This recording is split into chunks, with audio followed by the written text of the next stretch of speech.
Hello, good evening, wherever you are. This is Live Stream Insiders, and this is episode 119. And if you notice something a little bit different from today's program, it is because we don't actually have Krishna with us this week, but we do still have that infamous 30-minute timer, which I shall put over there. Thank you so much indeed for watching, whether you're watching live or whether you're on our recorded show. Thank you for taking part. Thank you for taking the time out to watch the show this week.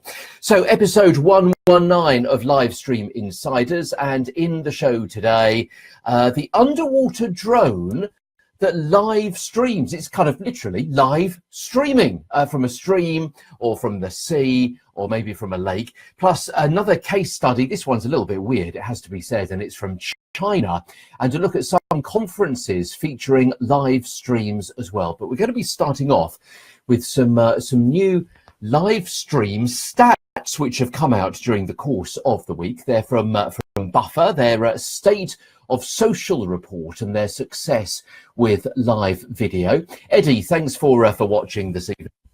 And Buffer has released this report, which goes into quite a bit of detail about who is using live streaming and the kind of success that they get out of it. And they actually questioned more than 1,700 marketers to ask them what they were doing and how they were doing it and what kind of success they've had.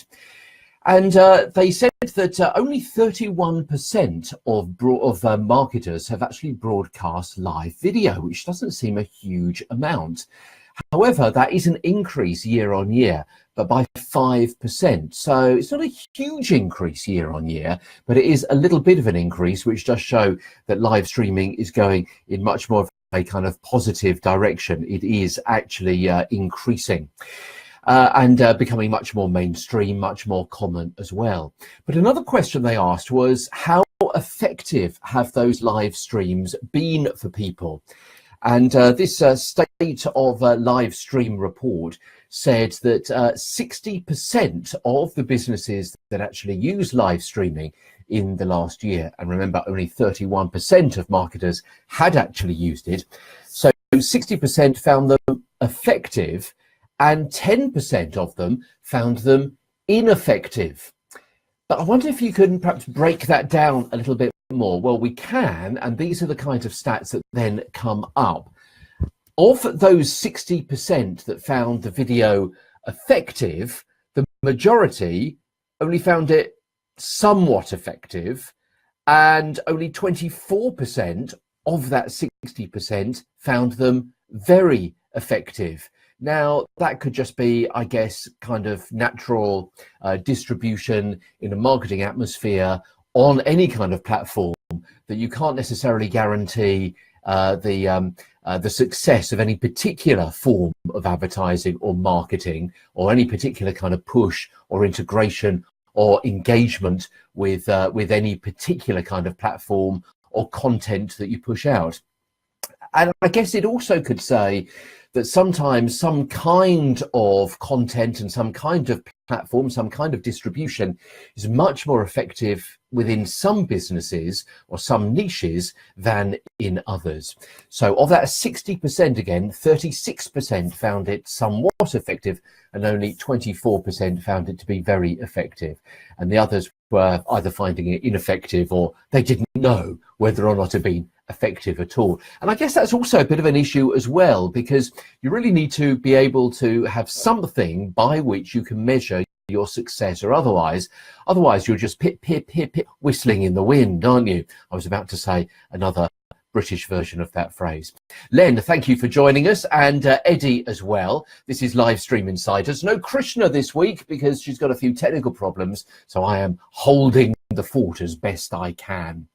So of those 10% who reported that live video was ineffective, 92% of them, and obviously we're kind of breaking this down smaller and smaller, different percentages, but 92% of them, so virtually all of them, found that they were ineffective, partly because they rarely used live video as part of their strategy. So perhaps they weren't just kind of putting much effort into it. And you know what, if you're only going to be doing something occasionally, then perhaps you aren't keeping up to date with the skills, you forget what you're doing, you're not that interested in doing it regularly anyway, so perhaps those live streams are going to be less effective than if you were doing them more regularly. So Buffer decided to ask all of those different companies and the different marketers, 1,700 of them, okay guys, how often should you be live streaming? How often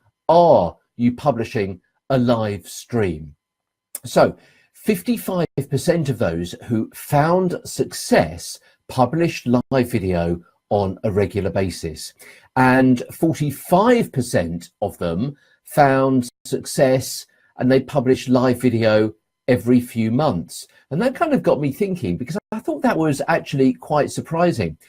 Only 1% of those people who said that their live video strategy was a success were publishing on a daily basis.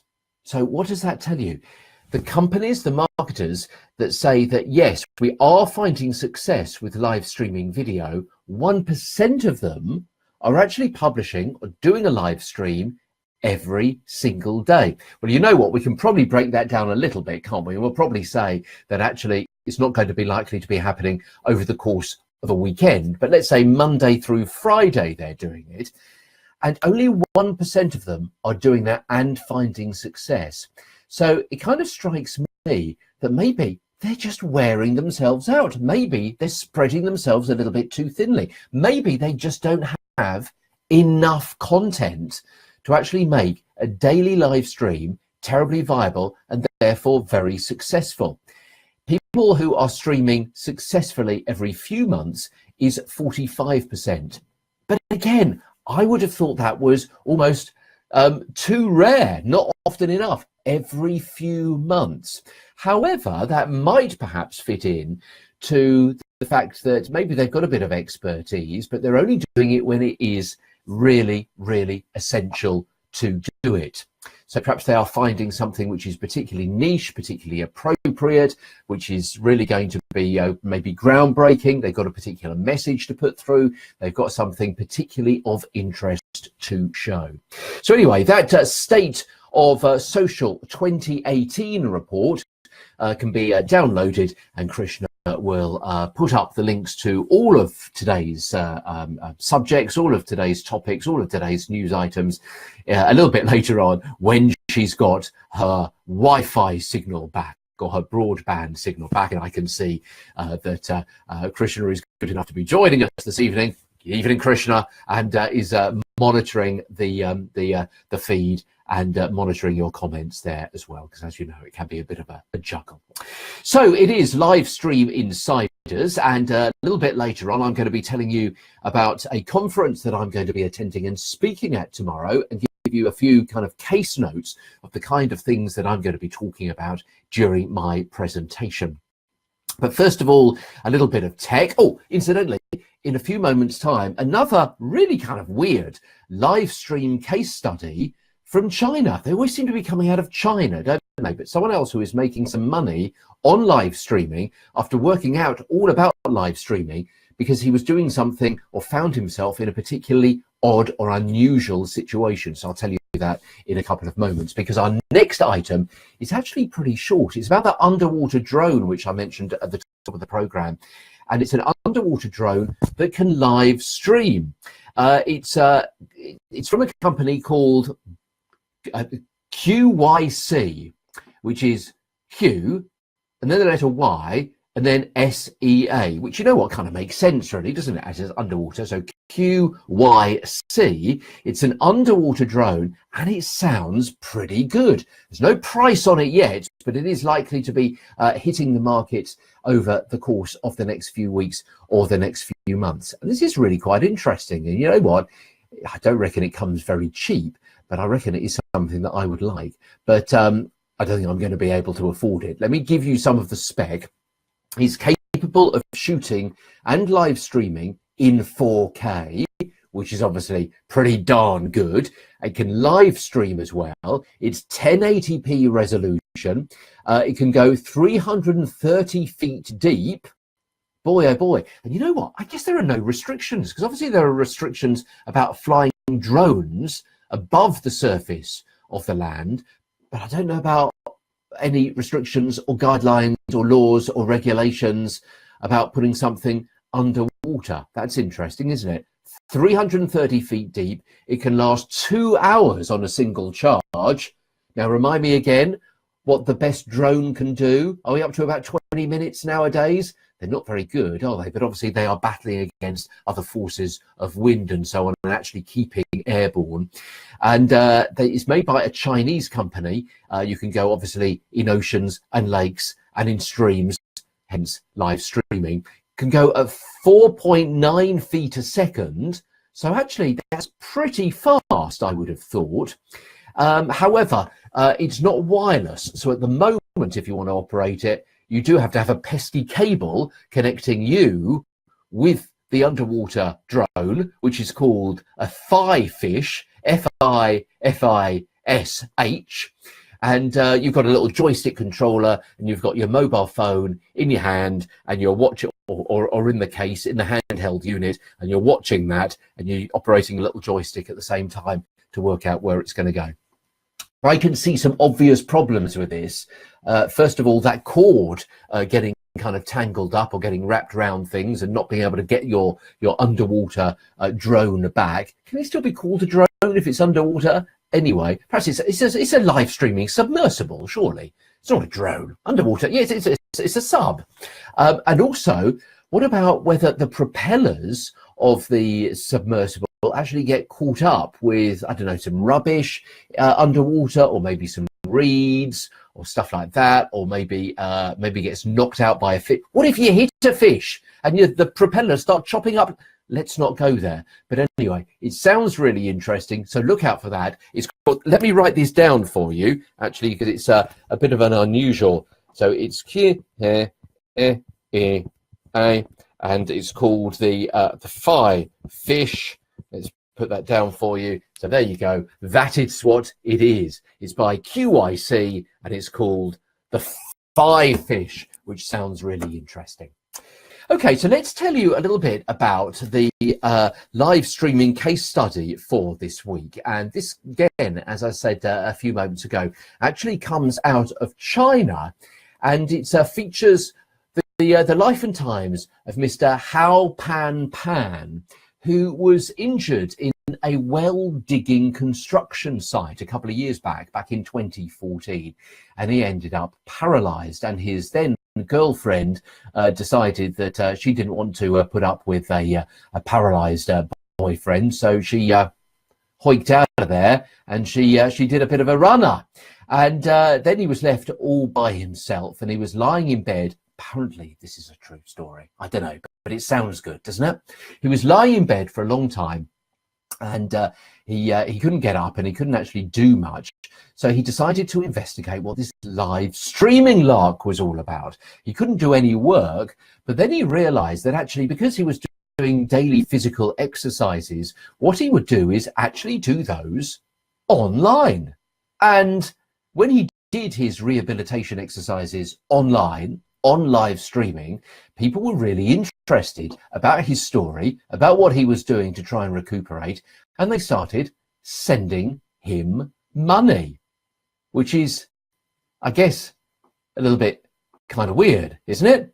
And so is the number of people who follow him. How many people do you reckon follow Mr. Hao Pan and watch his daily physical exercises as he tries to recover from his well digging accident?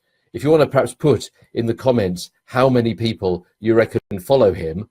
I've done that thing where I've started off writing this and it's too close to the side. Let's do that again. How many people are following him and his daily physical jerks? How many do you reckon? It is this number here. 70,000 people are following his life and times and learning all about his physical exercises. And also, of course, when I say his life and times, his story, how he got to be where he is, his hopes and chances of recovery, his medical condition. And a lot of the people that are following him, really interestingly, are other men, and they're really intrigued and inspired about his persistence and his spirit about overcoming adversity and so on. And one of his followers wasn't another man, but it was another woman, Fu Chengzheng from China's Anhui province, who got to know him at the start of 2017. And you know what? It's like a Richard Curtis film, isn't it? It's a bit Notting Hill-esque. You would expect it to be shown at a cinema near you, probably featuring Hugh Grant. Yeah, they got together. They have now married. They've now married. They now do live streaming broadcasts together. And they've also set up a business selling selling underwear.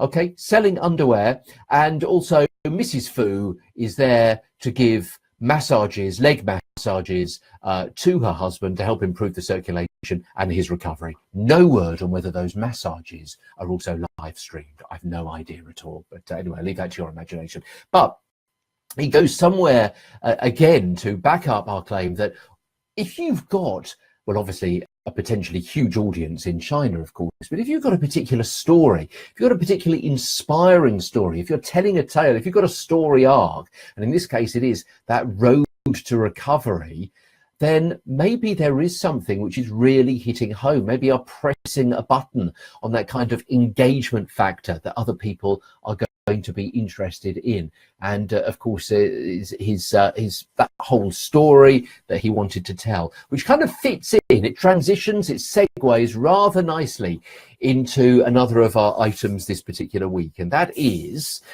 just before we go, with 10 minutes to go, about the conference which I'm going to be speaking at tomorrow. First of all, let me look at the comments. Krishna, thank you so much indeed for monitoring those remotely.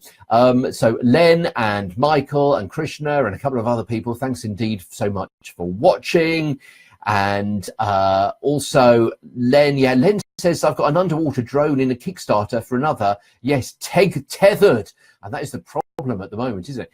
I guess, though, if you've got a drone and you lose the drone and it comes down somewhere, it gets caught in a tree, at least you've got a chance of actually seeing where it is. It's a little remote, but you do have a chance of finding it. However, if it's at the bottom of the sea, you may not even know where it is, let alone be able to get to it. So actually, to have some kind of cable attached that you can kind of haul it back in is something, isn't it? So that could be maybe part of the reasoning there. And tomorrow, all sorts of speaking engagements are coming through. I've got 3 or 4 coming up over the next couple of months. But the one tomorrow is at the Social Media Exchange in London, where I'm going to be speaking to some social media people who are involved with some charities, non-profit organisations based in the UK, who are going along to the Social Media Exchange. It's organised by a group called Sound Delivery, all to do with telling stories and getting your message across. It's not hard and fast kind of marketing and business and all of that, but it's more about kind of intriguing ways to use modern technology that you can, and social media, obviously, hence its name, to get your message across, to engage people with your story. And of course, so many charities and NGOs have some fantastic stories to tell.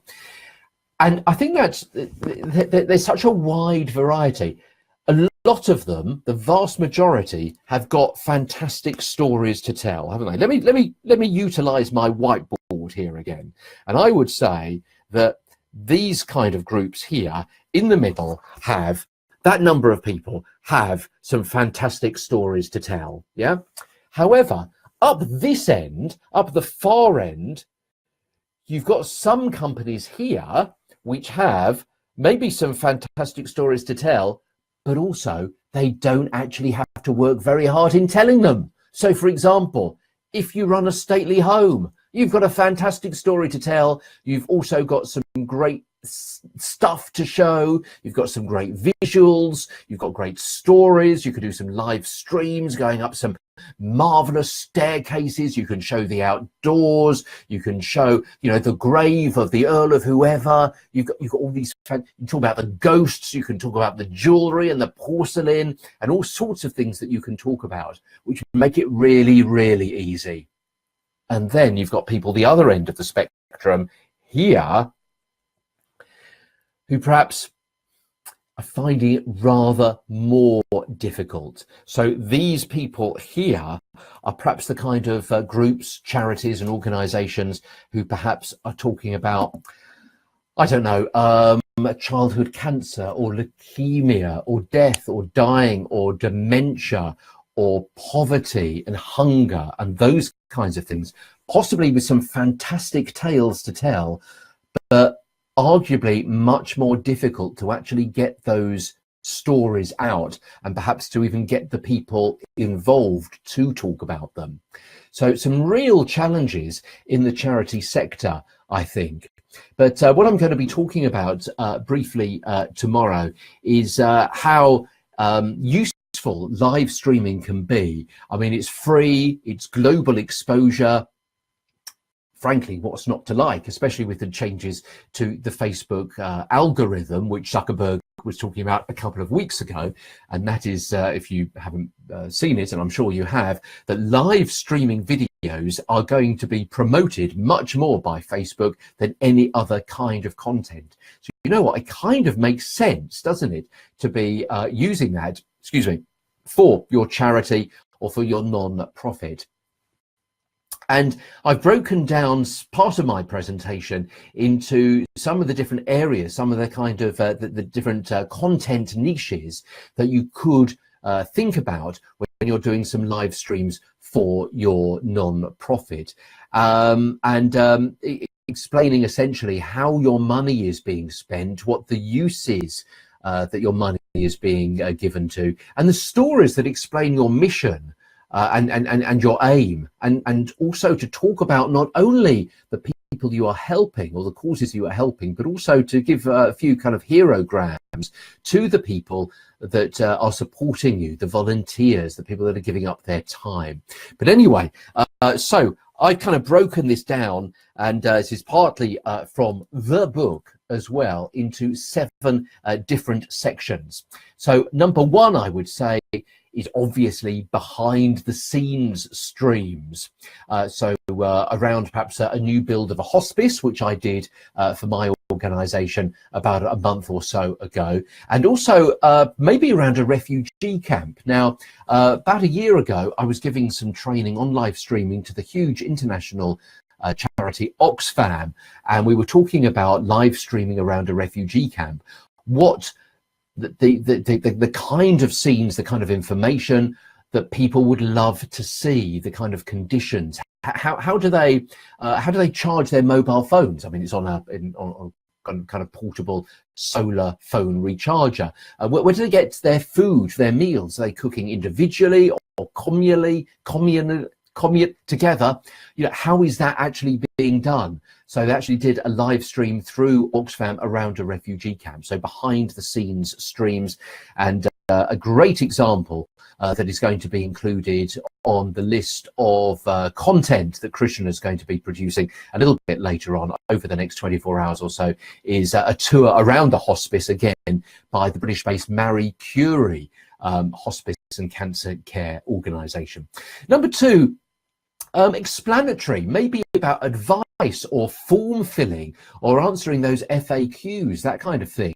And again, there's a link which we'll share a little bit later on about from Oxfam again, and their approach to aid and what it is they're choosing to spend money on that has been kindly donated. Number 3 out of 7, Q&As. So explaining the budgets, explaining shortfalls, maybe explaining why subscriptions have gone up, that kind of thing. And the example which I've been quoting for some time now is Cancer Research UK, and they actually got a 14-year-old young woman on who was going through some some treatment for cancer, and she was able to talk to camera and answer questions from adults and other young people as well about what it felt in her position to be actually going through that kind of treatment at such a young age. And it's really, really interesting. It was inspirational. Arguably it could have been done a little bit better, but that's not to decry the amount of effort and emotion that this young woman was going through in telling her own personal story, and the courage, of course, inevitably. Number 4, I've been calling Me TV. Very often when perhaps you're in charge of a business, but particularly a charity, then something from your niche becomes kind of suddenly you wake up one morning and everyone's talking about poverty or about engagement or volunteers or getting money from people under false pretenses, you know, that kind of thing. It's your opportunity to use your Facebook Live channel as a kind of Me TV kind of channel to give an explanation, to give your viewpoint about what's happening in your niche, or maybe what is happening, maybe a government decision or something along those lines. And again, we've got an example from the Salvation Army that streamed one of their commemoration services. Number 5 would be events. We've got an example from Macmillan Cancer Research, giving their support to some runners in the London Marathon and doing some live streams from the pavement while their runners supporting them pounded the London streets. But also you could do that about perhaps following the journey of one of those runners as they prepared for their run, and then subsequently showing where the money that they have raised, where there's actually been spent. Number 6 of 7, stories, a story full content about maybe a personal series. As I say, going through some various stages. The National Trust, which looks after a lot of stately homes here in the United Kingdom, well known for their cafes and their cakes and their scones and that kind of thing, did a live stream of a National Trust baking competition. They're well known for their food. So that really fitted into their niche, and they did that over the course of a day, the various rounds of the baking competition, and they tasted them and they looked at the different kind of ingredients and the different methods and so on that people were using.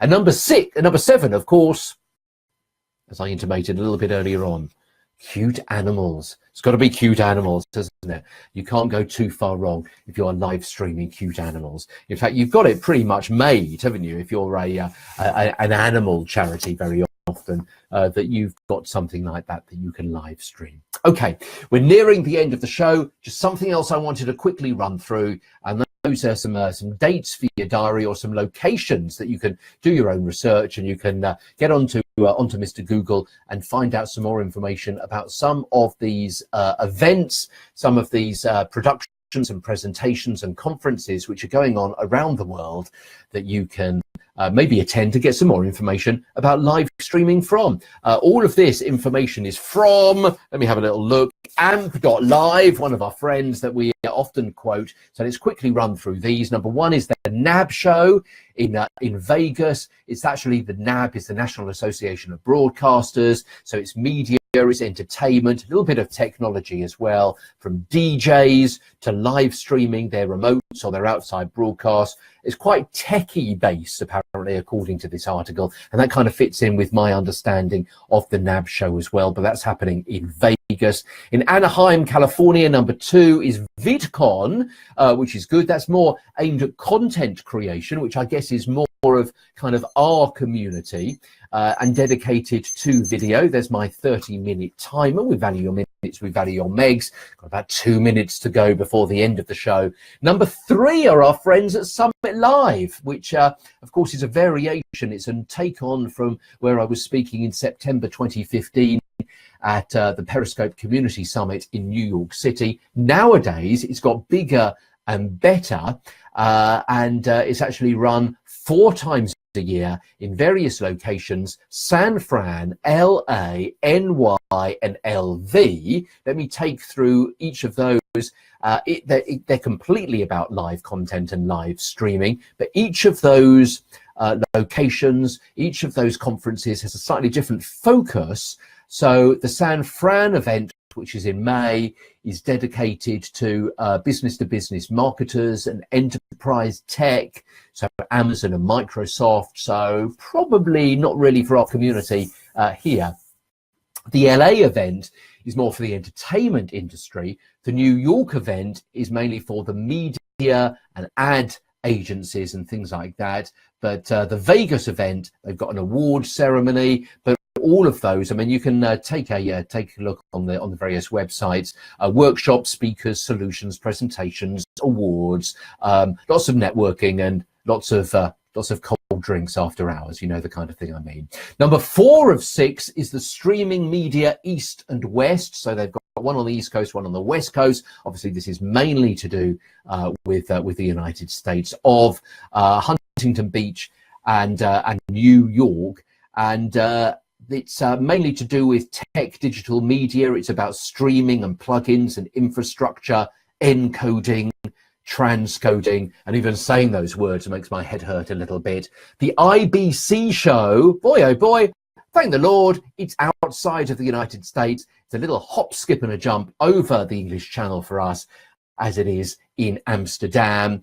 But again, unfortunately, it is also highly technical and mainly business to business as well. And also, and this surprised me, because I've heard of the South by Southwest Festival in Austin, Texas, and I didn't realize there was so, like, I kind of knew there were lots of spin-offs, but I didn't realize that this was one of them. They have an interactive festival, which is digital interactive sessions all about content creation and entertainment and things like that, and features live quite a bit, but it's not exclusively like those summit lives that I mentioned a few moments ago. And thank you for watching. We'll be back, hopefully both of us at the same time next week. That's 7 o'clock live from London for Live Stream Insiders. Have a great week ahead. And don't forget to interact with us at LS Insiders here on Facebook and also Twitter as well. Have a good week ahead. Bye-bye for now.